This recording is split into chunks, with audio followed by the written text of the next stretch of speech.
We're back with our guests, and we've been trying to find out a little bit about what's been going on at PS 11 here in the Bronx. And Mr. Woods, you were fired.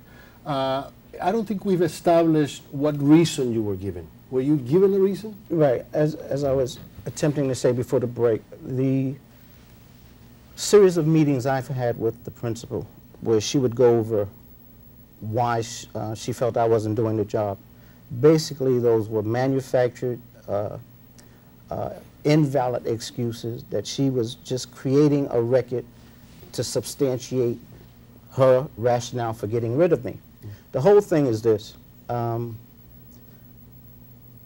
They would not be valid in a grievance hearing because I've had parents who were witnesses to, for example, when I had a meeting and I had to take a child by the order of one of the assistant principals, take the child to class. The child came late to school, take the child to class. I'm taking the child to class during one of my meetings.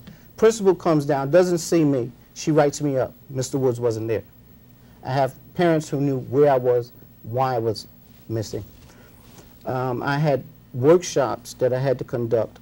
Before I could even do a thing on what the workshop would be, the principal had to okay it. That's her micromanaging way.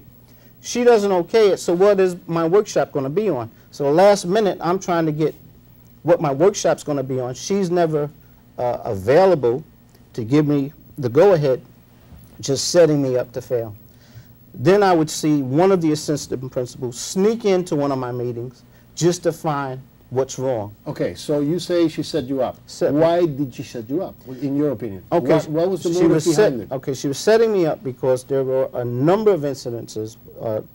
First of all, when we had a parent meeting, one of the parents took over the meeting, and the principal was upset. I was not present. I stayed until the security guard came in, and then I got to the meeting late. When I saw the parent running the meeting, the principal looked over like, you know, can you do something about this? I came on, I said, excuse me. I said, you know, first of all, let me just make one thing perfectly clear. This parents' meeting is about you as parents. This is your meeting. It's not the principal's meeting. It's not my meeting. But any meeting you conduct, it should be about the business of what we can do collaboratively to make schools better. When we got back to the office, because we have two schools, they investigated if the security guard indeed came late, how long should it have taken me to get to the school. In other words, to find out something she could write up to say, I wasn't where I was supposed to be because she didn't like what I said to the parents. If we're going to talk about integration. Is there a jealousy problem here? Was she jealous of you because you were too popular with the parents? Here's the thing. When you talk about being lauded by the mayor, yes, they talk about one thing, the people bringing the people into school. No one else is bringing up the other thing I was lauded for, is bringing a social service to the school, a resource that would help parents who have issues where they could be called for educational neglect, and then if the school couldn't handle the parent, let's get ACS to do the job for us. I vehemently fought against that. I had a meeting with the principal. She wanted to call ACS on a parent. A parent was pregnant. Going through the stress of being pregnant, her child was having problems in school. Maybe he was caught up with the fact that mom's gonna, she lost it one day. She kept getting these reports about the child not doing well in school. She slapped her child, made a little bit too hard. As mandated reporters, they wanted to call ACS on this parent. This parent happens to have a child care service. Do you know how devastating that would have been to this parent's life? So I'm in there fighting with the principal not to make this call because you just got here. I know this parent. I know this is not her demeanor. This is not who she is. I'm fighting with the principal, tears coming in my eyes. Also, I'm with the president of the PTA. We're fighting. Don't make this call to ACS. Ms. Hatcher, don't tell me my job. Don't tell you what? That you're a mandated reporter and so am I? And the whole thing is, when we talk about resolutions, it's not always about being punitive. If we're talking about leadership, it's not about pushing people. It's about pulling people, and that's the issue I have. For example, June 30th, I didn't make any waves when they came to get me to tell me I was fired. No one heard from me that I was fired. I didn't make any waves about it. I came in, gave the keys to Miss Hatcher, I left. Okay, Magda, how did the parents find out? And what was their reaction? I'm not sure how the parents found out. Well, how did they react? What was the reaction when you guys found out that Mr. Woods had been fired? There's a large amount of parents that are very, very upset and unsatisfied with the decision of letting Mr. Woods go. Okay. And there are also parents that don't care. Like there's parents that are completely with Ms. Hatcher. They approve of what happened. What she has so been we doing, have okay. A variety so of groups. The parents are all We're divided over yes, this. Okay. Yes, that's for sure. And I wasn't trying to interrupt and cut you short about that. But I was, not that I want to cut out Mr. Woods, telling us why he was terminated, why he believes, but I have some questions about programs and things that should be going on in the school, and that, as a parent, that's what I. Well, I have an article here. Not that I don't, that I'm. No, I just want to make one thing clear.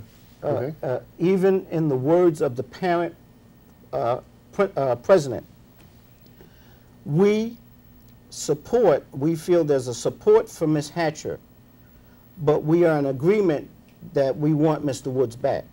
Here's the thing. So the only one that's standing against you is Here's Ms. the Hatcher, thing. in your opinion? What the support for Ms. Hatcher is this belief that she's tough on teachers. And the thing that needs to be made clear, that in this whole issue of reform and No Child Left Behind, we have to realize that, sadly, teachers are being scapegoated. And the most important person in that school, for any parent, and they have to realize this, your parent coordinator is really your child's teacher. That's who you should have a real relationship with, an understanding with. And if we have parents who are in agreement that the teachers are not doing their job and they're not aware of the problems that teachers are facing in their job, Miss Gibo can tell you how many times I've had to come to her aid, her assistance, with kids who were pushing her down the stairs, kicking her, and this goes to the issue of last year, what happened, where reports were not made. My reports were made, and my reports went in. So I don't want you to say that yes, he did come to my aid. Unfortunately, for whatever reason, how many times did I have to come to your assistance? Whatever reason, and I can't speak to the reason, there are parents that requested me. Okay. And Ms. Hatcher honored their request and gave those children to me. Did that make me happy all the time? No. But she's my boss. Now, tell me something. And she respected what the parents wanted and put those children in my room. Again, I don't know why. This whole controversy over Mr. Woods' firing, how is it affecting the school? How is it affecting the teachers there, the morale? Are people still talking about this? This happened back in June, right? But yes. This is the first school year when you don't have Mr. Woods. Right. I think that in New York City, accountability's changed. The accountability, when Ms. Hatcher started, we had a region and there was chains of command. That's gone. It's now Ms. Hatcher. Each school is an independent entity. And I know now with my new job, I see the things that come down from above her. And I think that the system as a whole has changed. And I think that that's some of it. That she's implementing the changes. I don't like all of them. But I read the New York Times and I see what the chancellor's mandating, and so I can see that some of the things that I wouldn't necessarily agree with, they're not